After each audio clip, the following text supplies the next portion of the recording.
Welcome to the H series of webinars. This series is aimed at new and aspiring sheep producers to give them a step up into the Queensland sheep industry. This harvesting webinar is part 7 of the series and explores the basics of wool handling and clip preparation. This webinar was delivered by AWEX Wool Classer Registrar Fiona Raleigh on the 26th of August 2020. This is clip 8 of 10 and covers the wool classer.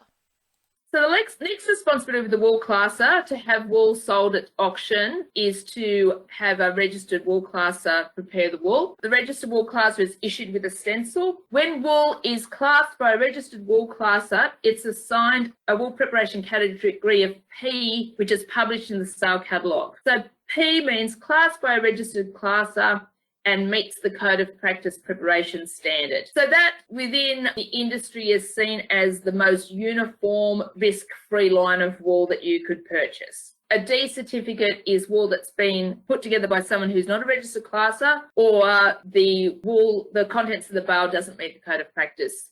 So wool could be initially presented for sale as a P certificate, but for some reason there is a preparation issue, it might actually be changed to a D certificate. So in the Code of Practice, the wool classer has 5 primary objectives: uniform, predictable lines of wool, contamination-free product, correctly packaged, correctly described, accurately documented.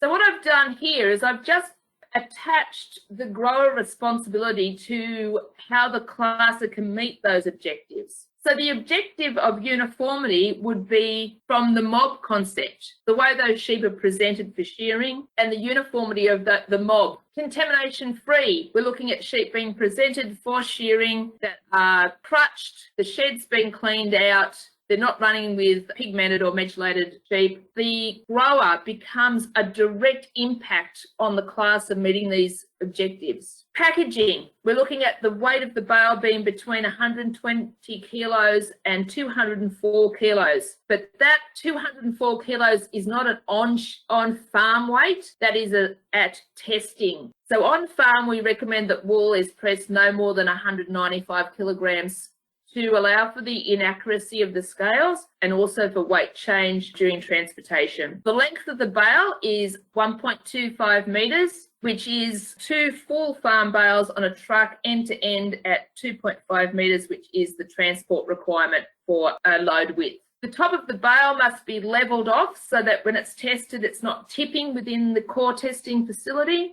And as I mentioned before, it needs to be clearly marked so that the people that are preparing those bales for testing and in the wool store can clearly identify what those bales are. Again, all of these are quite clearly grower responsibilities for the class to be able to meet their objective. We have quite a clear Code of Practice convention for bale descriptions, and we'd like classes to adhere to that. Accurately documented. That's the wool classer specification, especially the NWD part of that wool classer specification. So we've talked about those primary objectives. Now we're talking about the actual wool classing, the preparation principles. Now I won't talk about this a lot because this is not a grower topic, this is a classing topic, but I just want you to know as a grower the preparation principles that a classer is trained to do. So again, I mentioned the mob concept, all the sheep from the same bloodline under the same conditions from shearing to shearing. We're looking at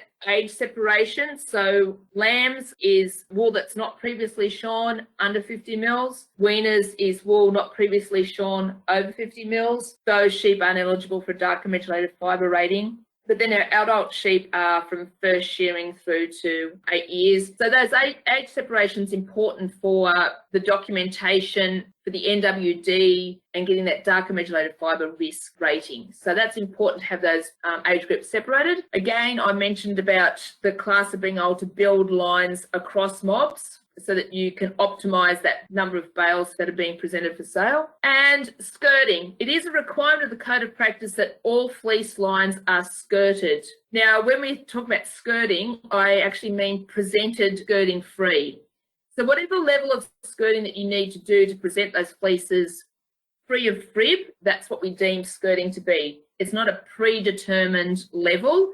It's just about presenting that wool in the sale box free of skirting material. So please encourage your classer to not skirt on the board if you have a raised board, but to pass the fleeces across a table to make sure that they're skirted correctly. Thank you for watching this short clip. For more information, please visit www.leadingsheep.com.au.